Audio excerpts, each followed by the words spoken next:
meu querido mancebo, seja bem-vindo ao canal Criticando.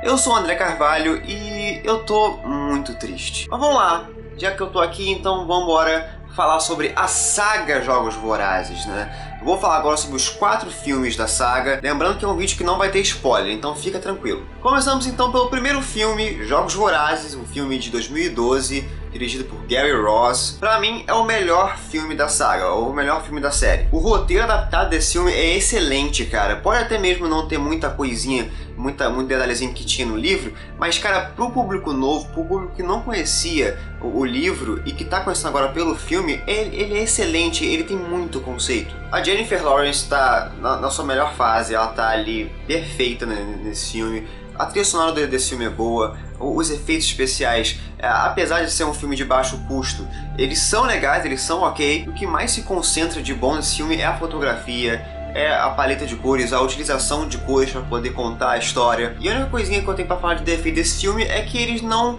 introduzem muito bem a rixa que estava entre os outros distritos com a capital. Eles somente mostram algumas ceninhas da rebelião começando a acontecer, então pro público mais novo, pro público que não lê os livros, fica um pouquinho perdido nessa parte, mas enfim, esse filme merece 9 estrelas de 10. É um filme muito bom, é um filme que eu gosto demais, é um filme que eu sempre protegi com unhas e dentes e que eu vou proteger ainda hoje. Enfim, é o filme que eu mais gosto da série inteira. Aí vamos lá, 2013 lançou Jogos Vorazes em Chamas, agora com outro diretor, agora com o diretor Francis Lawrence. E é um filme que tem um desenvolvimento da história muito bom, é um filme que tem o seu primeiro ato muito bom, muito bem desenvolvido, né? Realmente mostrando as consequências que a Katniss vai conseguir com os acontecimentos que deram desenlace no último filme, no primeiro filme. Então é um filme que começa muito bem, desenvolve melhor o triângulo amoroso entre a Katniss, o Gale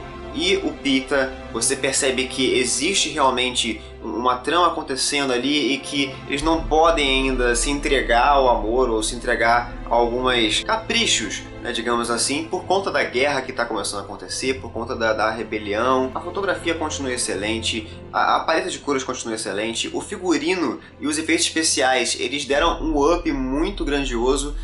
Por conta da verba do filme, a verba melhorou, aumentou. Temos também novas adições de personagens marcantes, como o Plutarch Ravensby e a Joanna Mason.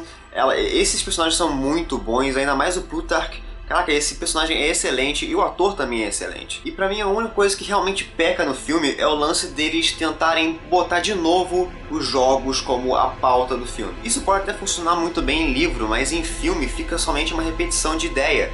Fica como se, a gente não tem o que explorar muito bem, então, bota mais uns Jogos Vorazes aí, é somente um Jogos Vorazes mais difícil, e com mais artimanhas, com mais armadilhas, e com mais gente querendo te matar. Então esse lance de repetir a mesma fórmula do primeiro filme é um pouquinho falha, é um pouquinho...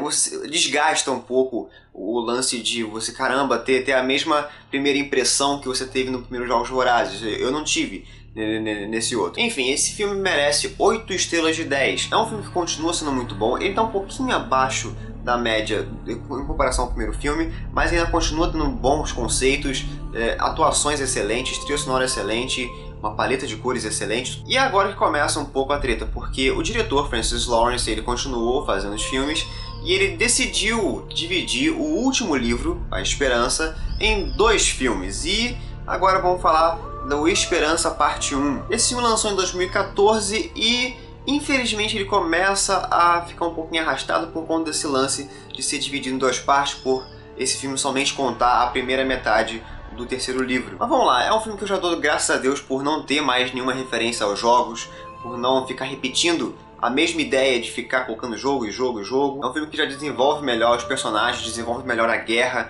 os conflitos de guerra entre as forças rebeldes e a capital. Existe uma tramóia muito grande de propaganda entre os dois lados, e é um filme inteligente por conta disso. Ele brinca muito facilmente com esse lance de como você consegue ganhar a guerra por meio da mídia, por meio da forçação de barra de vídeos e sobre a ideologia da guerra em si. É um filme que lança uma música legal, que é a Colar de Esperança. Ela tem um ritmo e um jeito de se cantar bem parecido com as músicas que os negros escravos da América cantavam na hora de trabalhar e é um tipo de música que remete à revolução, remete esse lance de você querer ir contra uma força maior opressora. E temos a Julianne Moore aparecendo pela primeira vez como a Alma Coin. Cara, ela é excelente, essa mulher é uma deusa, ela é muito boa. E coisa ruim pra falar já tem algumas coisinhas, como por exemplo, o filme ser arrastado.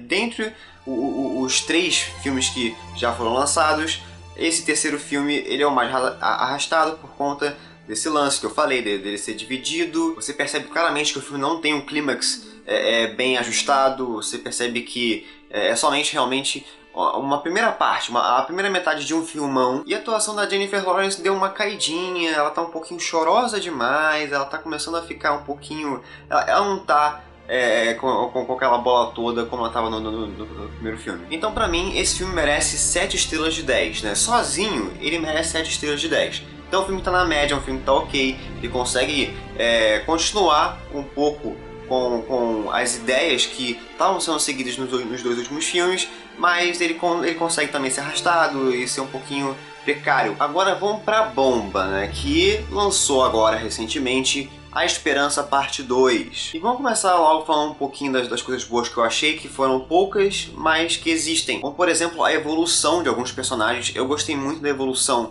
do Snow, do Presidente Snow, e também da Alma Coin como personagens. Eles evoluem muito bem e você percebe que todo as tramóias que estavam acontecendo no parte 1, elas culminam no parte 2 com muita eficácia. Os efeitos especiais são muito bons, eles convencem. A parte em que tem uma água negra invadindo um local, invadindo uma parte da cidade da capital. Essa parte é bem tensa, ela é bem feita também. E os cenários também são muito bem feitos. O Distrito 2 e a capital, todas destruídas. Você percebe claramente as referências, que é um filme que consegue remeter muito bem guerras recentes no seu cenário, como a guerra na Síria, os conflitos na Ucrânia. Então o filme inteiro, ele se passa em cidades pós-apocalípticas quase, todas destruídas pela guerra e todas monocromáticas quase, não existe mais cor. Então o ambiente do filme ele consegue ser muito bem estabelecido. O problema é todo o resto do filme. Porque assim, o que eu percebi quando eu tava no cinema? Eu tava lá vendo, assistindo de boa, eu tava vendo uma galera que com certeza leu os livros, e uma galera jovem e tal, adorando e aplaudindo e rindo em várias partes em que eu não ri, e achando fofinho certas cenas românticas que eu não achei tão fofinhas assim. Então eu comecei a perceber que é um filme que agrada os fãs. Dá a perceber que é um filme que, por ser mais longo, ele consegue ser mais fiel ao livro. O problema é que a adaptação, por adaptação mesmo, ela sofre demais. Então quem era mais fã dos filmes que dos livros, ou somente quem viu somente os filmes, deve ficar um pouco decepcionado, né? Um pouco não, muito decepcionado. Porque esse filme consegue ser mais arrastado que o parte 1. O parte 1 ele consegue até ser modesto por conta do tempo de duração que ele tem 1 hora e 50 mais ou menos. Mas esse filme tem 2 horas e 17, cara. E tem partezinhas que você percebe que não precisavam estar ali, que poderiam ser cortadas facilmente. Até mesmo o efeito 3D, ele acaba prejudicando um pouco a minha visão. Teve cenas em que ficaram muito rápidas e que o efeito 3D prejudicou, eu não consegui entender direito. O triângulo amoroso entre a Katniss, o Peeta e o Gale. Caraca, era tão bonitinho esse triângulo amoroso, era tão sensato, era tão maneiro, tão inteligente. E aí nesse filme ele passou pra um triângulo amoroso de Crepúsculo. E o mais engraçado, a própria Katniss, ela era uma personagem mais séria, mais pé no chão. No próprio Em Chamas, ela tem uma cena em que ela fala exatamente isso aqui, ó. Do you love me? Kaylee, you know how I feel about you, but I can't think about anyone that way right now. The only thing that I can think about every day, every waking moment, since the reaping, is how afraid I am. There's no room for anything else. Então, embasado nisso, você pensa que só depois da guerra é que a Katniss ela vai ter tempo para poder pensar em romance, pensar em decidir qual dos dois ela vai realmente querer. E aí nesse último filme não acontece isso. Ela, nas piores partes, nos piores momentos em que a guerra tá comendo solta, é que ela decide discutir relação e falar que eu te amo e que sem você não vivo. O Gale começa a baixar a guarda totalmente. Se ele já tava na friendzone, então ele se afundou, ele caiu de cabeça. E a evolução do Peeta ficou muito forçada. Sério, caraca, eu não entendi nada. Os diálogos do Peeta são muito forçados. forçados. E o filme, ele não dá importância para fatos que deveriam tornar relevantes, como por exemplo o desfecho da guerra. E o desfecho também de certos personagens não é muito agradável, eles simplesmente cortam no meio assim e não dão um desfecho sensato. O filme também tem mil problemas de roteiro, existem personagens que entram e saem do nada e que só tem uma frase só, uma fala. E sério, tá terminantemente proibido você que leu o livro falar pra mim: ah, mas você não leu o livro, então é por isso que você não gostou. Nada disso. Livro é livro e filme é filme. São duas maneiras diferentes de se contar histórias, duas mídias totalmente diferentes, com ritmos diferentes. Então se você faz um filme que tem um ritmo igual ao de um livro, fica pedante de ver, fica terrível, fica sofrível de ver por conta do ritmo. Tem que ter punch, tem que ter um ritmo bom, ainda mais que é um filme que deveria ser um filme mais de guerra, então ele deveria ter mais ação, ele deveria ser mais ágil. E quando eu pensei que o A Esperança não teria nada relativo aos Jogos Vorazes, a temática da arena e de ter armadilha e de ter perigos e tal, aí eles me botam como se a capital inteira fosse uma arena gigante de Jogos Vorazes. Até que o Finnick, ele até brinca, né? Bem-vindos ao 76º Jogos Vorazes. E fica muito na cara que o Snow, ele é um pouco sádico demais, né? Ao invés de enfrentar a revolução do jeito mais sensato, né, que é com armas, com tanque de guerra, né, com soldados, ele simplesmente, vou montar uma arena aqui e cheio de armadilhazinhas e eu quero que vocês caiam nas minhas armadilhas.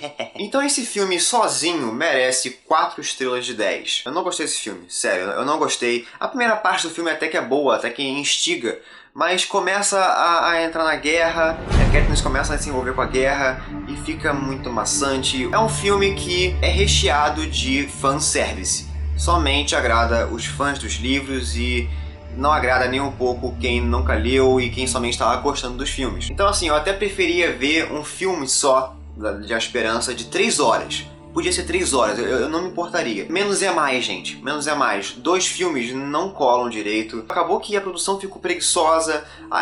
Já que a gente tem 2 filmes pra falar em um de um livro só, então vamos somente passar tudo que tá no livro e se esquecer um pouco das referências e dos conceitos maneiros cinematográficos que podem ser colocados. E agora eu me sinto meio que forçado a ler os livros. E eu não vou ler o livro agora, eu não estou nem um pouco interessado por conta desse desfecho. Já que agrada somente aos fãs que leram os livros, então eu vou ter que ser forçado a ler o livro para poder entender a bomba que eu vi no A Esperança parte 1 e 2. Então assim, se fosse avaliar o A Esperança como se fosse um filmão mesmo de 4 horas, então pega as 7 estrelas da parte 1 mais as 4 estrelas da parte 2, soma os dois e faz uma média. Então daria 5 estrelas e meia de 10 o filme inteiro. E é isso, meus jovens. Gostou dessa crítica? Quer ver mais especiais assim que eu falo sobre uma saga de filmes, uma franquia, enfim? Dá o seu joinha esperto, inscreva-se no canal para acompanhar as críticas novas, curta a nossa página do Facebook, siga-nos no Instagram, enfim, todos os links estão na descrição do vídeo. Então vai lá e dá uma clicadinha. Show? Vou ficando por aqui, que a sorte esteja sempre ao seu favor. Um beijo, um queijo, fique com o Papai do Céu e até a próxima crítica. Fui!